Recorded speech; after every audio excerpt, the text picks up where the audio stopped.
And with that, the draft is in the books. So let's talk about day 3 here on the Locked On Vikings podcast.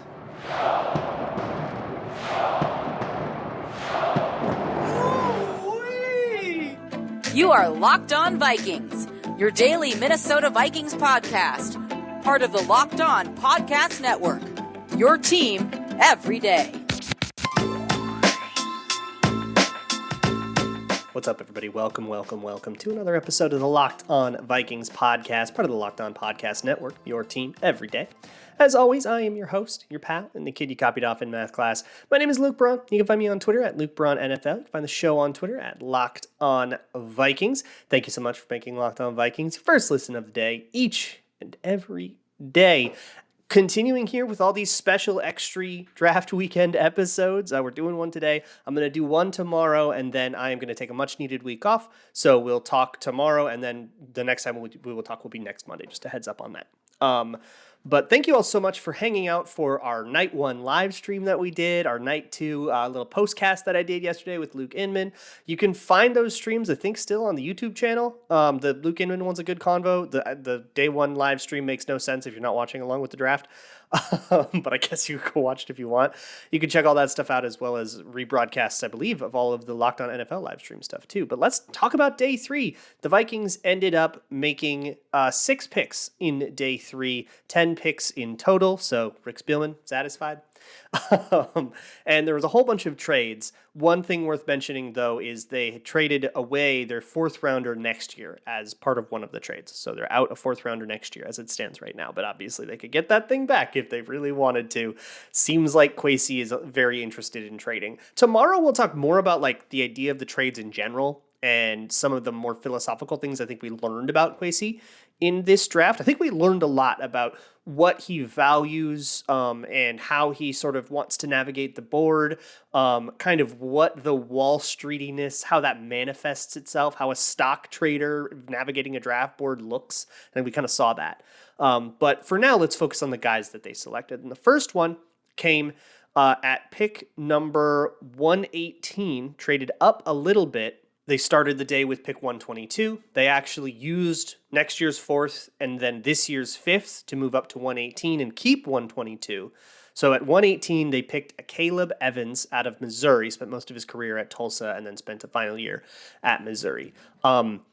Real quick on him, because I think I need to watch a little bit more of him to really understand why he was available. It might have just been kind of some, Missouri's just not as blue-blood a program. But I like the kid, man. He's long. He's very tall. He plays long. He has really good press technique. Like, his 2 strengths, I think I like it a lot because I like the fit. I had him at the bottom of my 4th round tier. And maybe I'm just being a homer because the second the Vikings drafted him, I get higher on him. But I think it just gave me an excuse to look in a little bit more. I like this kid. He's press man and he's zone match. Those are the 2 things that the Vikings are probably going to do on defense here. The way I think the defense is going to manifest itself is early on, the first year or 2, they're going to play a lot more zone match than like true man-to-man coverage. And then eventually, as the corners get more comfortable and as the coaches get more comfortable with the corners, they'll start to trust those corners more in man coverage. And then you start to get into the cover 1, super blitzy, super interesting stuff. And that's, I think, when the potential of a Fangio-style defense really skyrockets. That's when you get stuff like the 2018 Bears. That is the goal. But to get there, you still have to play zone match kind of in the meantime, which is a little bit easier than just straight up, hey, go cover, Devontae Adams. Well, I guess not Devontae Adams anymore. Go cover whoever their best wide receiver is a harder ask than play this zone match thing if they're familiar with the assignments. And Akayleb Evans is. He knows what he's looking at. The big theme for the whole draft is guys that know what they're looking at, and Akayleb Evans is one of them. We have a lot of guys to get to, so let me get on to the next one, who is Esezi Otomewo from Minnesota. He is somebody that came, this is the trades that came from Vegas. So they traded up to 118, then they were back on the clock at 122, so they were going to pick twice in the 4th round. They traded back with Las Vegas twice? Like over 2 separate trades, they traded back, and they ended up getting 2 5th-round picks from it. and they moved their 7th-round pick up a scotch, if that matters to you. So this was the first of those 2 5th-round picks, was Otomewo. He is listed as a defensive end. I would call him more of a defensive tackle as we're familiar with watching it, watching a Zimmer defense. That's going to be called a base end thing because it's a 3-4 now, and he's a defensive lineman. But it's more of the 3 technique sort of pass rushing interior guy. He's not bending around the edge, and that's not his skill set. That's not what the Vikings should ask him to do. If they're asking him to bend around the edge, then they drafted the wrong guy for that. This dude is 280 pounds. He's an interior defender. The thing is, he hasn't put a lot of stuff together.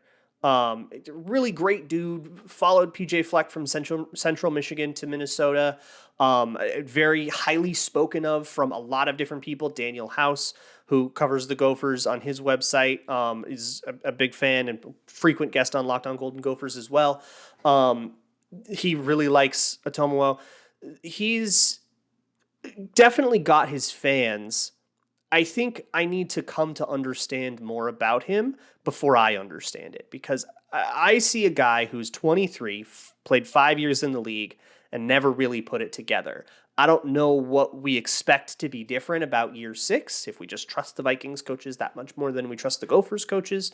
But I kind of need to know what that answer is supposed to be. I need a pitch for what that is, right? The transition to the NFL is usually hard, not the time when a guy suddenly discovers himself. And if it is the time when a guy suddenly discovers himself, there's going to be a reason for that, and I need to know what that reason is. So I don't know if I love this one. The point of him, he's like this great body, this super athletic dude, like crazy relative athletic score, tested off the charts, all that stuff. So the thesis here is, hey, this guy doesn't really know what he's doing, but he's super athletic. So we're basically going to shove him on the practice squad for a year and see if he learns something and see if this guy can be molded over time. He's a Devi project, right? Developmental project guy, the kind of guy we got like 6 of last year in the draft. And that's the thesis here. I don't love a project guy that's already had 5 years of experience. Usually when you get a project guy, it's like Tariq Woolen, who's been playing the position for 2 years. This guy kind of has had a lot of time to put it together. Why hasn't he yet? So I don't know if I love that pick as much. I mean, it's a 5th rounder, but to me, a 5th rounder, I think, has to be a rostered player for 3 years to be successful. I don't know if Otomewo hits that standard, so I don't love the pick. I want to get to the rest of them. We took a couple of guys on offense finally. It's been all defense up to this point, except for Ed Ingram. So let's talk about a couple of offensive guys here coming up. But first, let me talk to you about Shady Rays. Shady Rays is an independent sunglasses company that gives you the features of $200 sunglasses for a fraction of the price. That means polarized lenses, well-constructed durable frames, and premium high-end finishes. Also, something you won't find anywhere else is Shady Rays' Insane Protection Program. Shady Rays includes lost and broken protection on every pair. They'll send you a brand new pair if you lose them, no matter what happened. So give them a try, and if you don't love them, you pay nothing. Simple as that. Plus, 10 meals are donated to fight hunger in America when you shop with Shady Rays exclusively for our listeners. Head to shadyrays.com and use promo code LOCKEDON to get 50% off of 2 or more pairs of polarized sunglasses. That's code LOCKEDON for their best deal of the season. 50% off 2 or more pairs of Shady Rays sunglasses, backed by over 150,000 verified 5-star reviews. Thanks once again for making Locked On Vikings your first listen of the day. So with the second of those 2 5th-round picks that came from the Raiders in all of the trading, essentially the way to think about the trading is they had a 4th-round pick at the start of the day. They moved that up 4 rounds, or 4 spots in the round. They took a 4th-round pick from next year and turned it into a 5th-round pick this year, which is about even money. And then they took their 5th-round pick this year and moved it back like 10-ish spots. So, or like 13 spots, I guess you could say.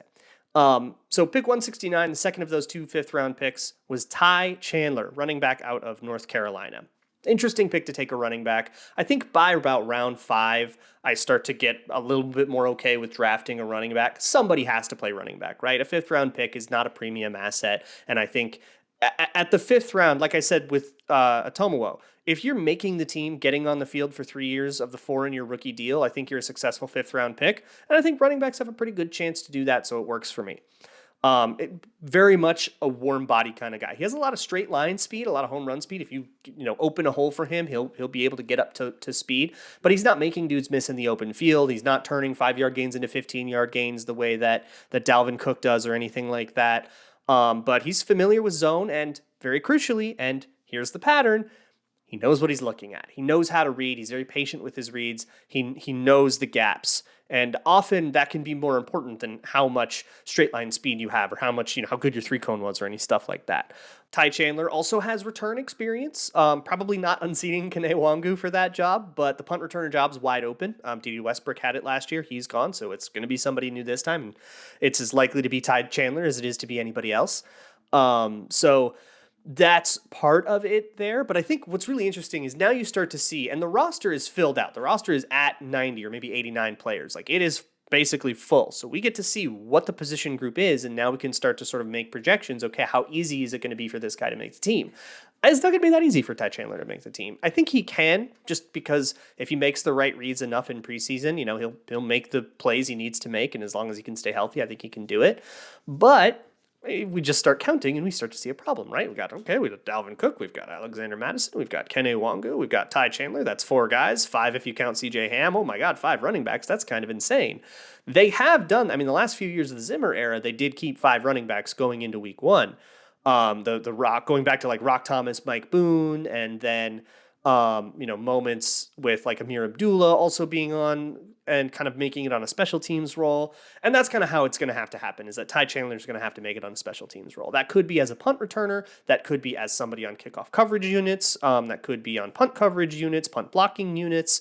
There's a lot of different things that a running back, somebody with the athletic profile of a running back, can be really helpful on special teams. And that's probably going to have to contribute to him making the team. But it also could give you a chance to move on from somebody like Alexander Mattison, who I've never been a big fan of. I've probably been too harsh on him on this show, honestly. But hey, then maybe that saves a little money.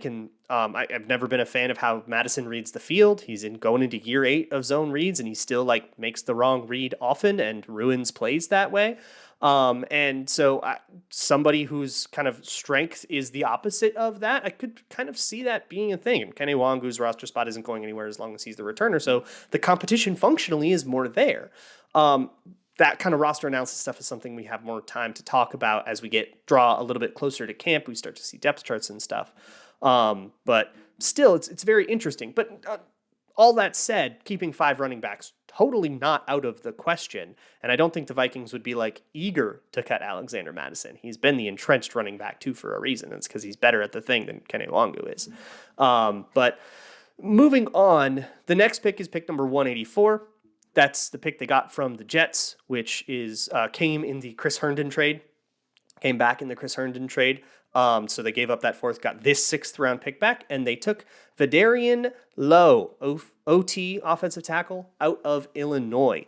This guy is just a dude. He's got the frame, but he's not very good at tackle. He very much seems like a reason to not go out and re-sign Rashad Hill, because this is now your long-armed swing tackle guy. So again, kind of sussing out the makeup of the unit. If you think about tackles, there's Darisaw, there's O'Neal, probably have Ezra Cleveland, some plan along the contingency plans involving injury involves Ezra Cleveland kicking back outside if you have to have him do that. And then you have Oli Udoh, who almost certainly won't be on the interior. It's so crowded in there. They'll kick him back outside. You have Blake Brandel, and then you have Vederian Lowe. And I kind of feel like you can probably only keep one of those guys, maybe 2 if you skimp somewhere else on the roster.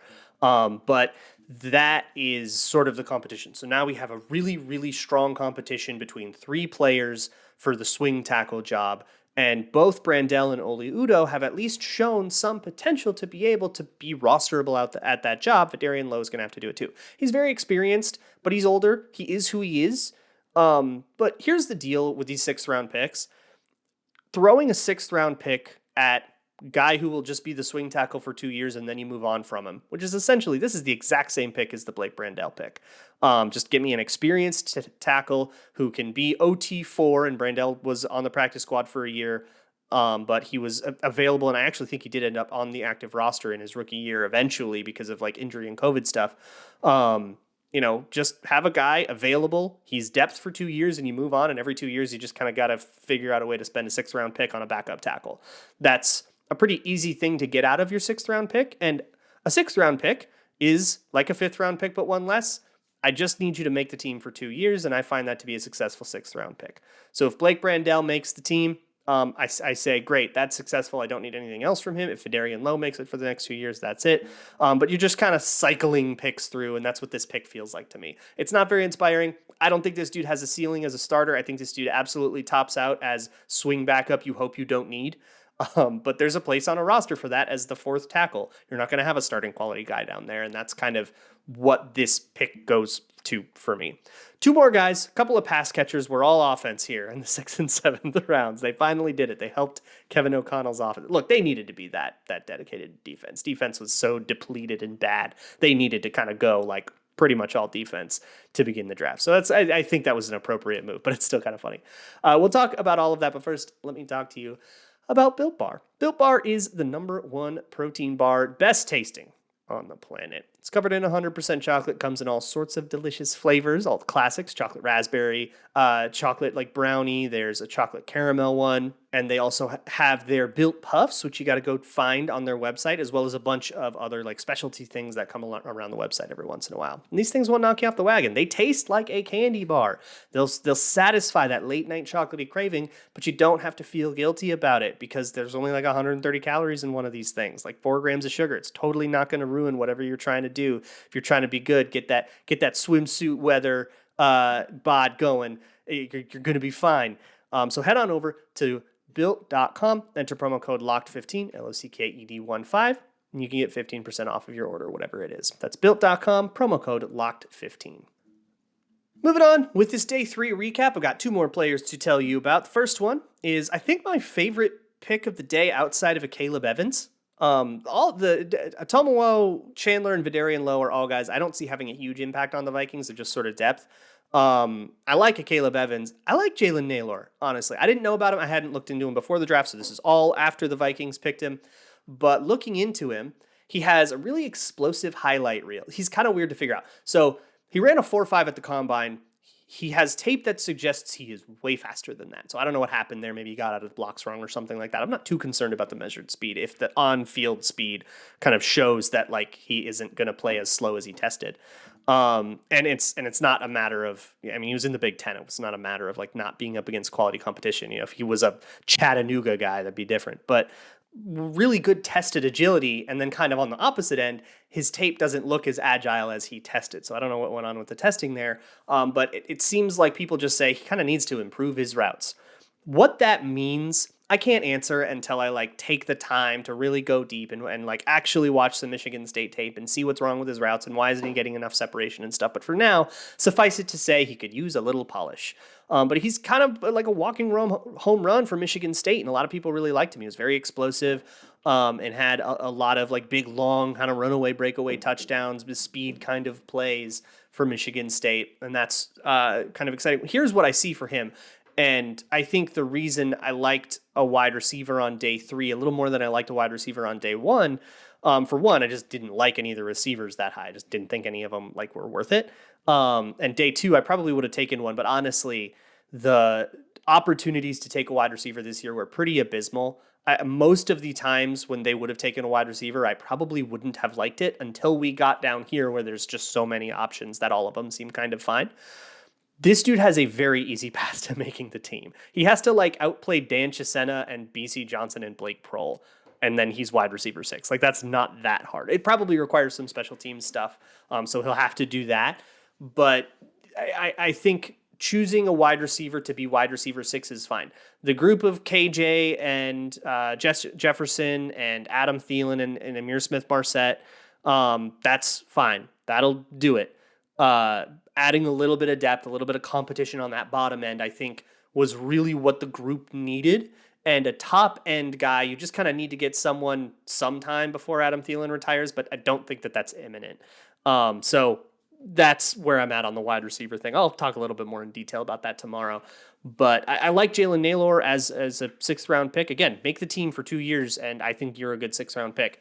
That I think is something he can do pretty easily. I don't think that. I think he's got a good pass to do that, and he just needs to improve on some route running things, and he can actually maybe even exceed that. So, do we trust Keenan McCardell, right? And I think we kind of do, right? Considering how how ISM Smith-Marset developed, considering how they kind of nurtured KJ Osborne, although it seems like most of his big strides came in the offseason away from the team with like Jarvis Landry and stuff. It was kind of something he kind of came back and suddenly was good. So I don't know if I credit Keenan McCardell as much with that one, but like still nurtured that, didn't ruin it or anything like that. So there's some credit, right? Last pick is Nick Muse, tight end out of South Carolina. I don't really like this one. For me, a 7th round pick just needs to make the team once. I don't know if Nick Muse does that. He's got good size. He's an aggressive. He's a tenacious blocker. But he's not technically very refined. His pads go high sometimes. He's not great at it, but he's got the willingness and he's got the attitude for it. So he's got, you just kind of have to refine his technique a lot. He's got the hands are fine. The body type is fine. He's got the athleticism that you're looking for from a tight end, and he's got experience doing all of those things. I just don't know how good he is at any of them. So I don't know if he's necessarily the balanced tight end I was looking for. I think they probably waited too long to address that to get a guy that's worth a damn. But if Nick Muse makes the team, then, I'll be proven wrong, and that's totally fine. Right now, the tight end group looks like it's probably Irv Smith, Johnny Munt, Ben Ellefson as the blocking tight end. And then maybe Nick Muse pushes Ben Ellefson or Johnny Munt for that kind of balanced second tight end role. I think Ellefson is the best blocking tight end on the team. I don't know much about Munt, but I think he's the better blocking tight end on the team. So he'll be there for run sets and stuff, and he'll get his roster spot that way. So I think it's kind of between Johnny Munt and Nick Muse for what I guess you would call tight end 2. And maybe you would get more reps than Ben Ellefson, but it's actually where the roster bubble is because that's where the competition is. I digress. Nick Muse, he's got a funny picture on Instagram everybody likes, so I think he might be a funny guy, might be kind of a charismatic guy that people will learn to love. But he's also dealing with a troubling medical history. He's a little bit older for how unpolished he is. It's the same thing as we've kind of been going for, that if he's been in the league if he's been in college and he has as much experience as he has, why hasn't he improved as much as we would expect him to? And maybe further, why would we expect 1 year, even 2 more years on top of 5 years to be the thing that magically unlocks him? And if we're asking that we're going to wait any longer for a 7th round pick, that's probably not the case. So as much as I can dislike a 7th round pick, I dislike the 7th round pick, but obviously it's the smallest octane thing on the whole day. Tomorrow we'll talk about the draft as a whole, which I'm pretty happy with. I'm not doing too many backflips. I was really, really excited about the Andrew Booth thing. The getting Lewis Cine. The more I think about Lewis Cine, the more I like Lewis Cine. So I like the top end of the draft. Obviously, Ed Ingram has his baggage, but I do think he's going to start. I actually think he's going to blow out the starting competition there and run away with the right guard job. I don't think anybody else on the roster comes close to him. And then it's a lot of depth. And, we needed some depth. So we'll talk about all of that stuff tomorrow, as well as the undrafted free agents. I'll go over that whole class. We'll get that, and then it's the 90-man roster. We're there, and then we're kind of into the lull of summer, and I've got some pretty cool plans for that. So I'm really excited. Maybe we'll talk a little bit about them tomorrow. I will see you all then. Thank you all so much for coming on this wild draft journey with me. It has been a hell of a weekend. I'm going to go sleep for 900 hours, and I'll see you tomorrow. And as always, Skol.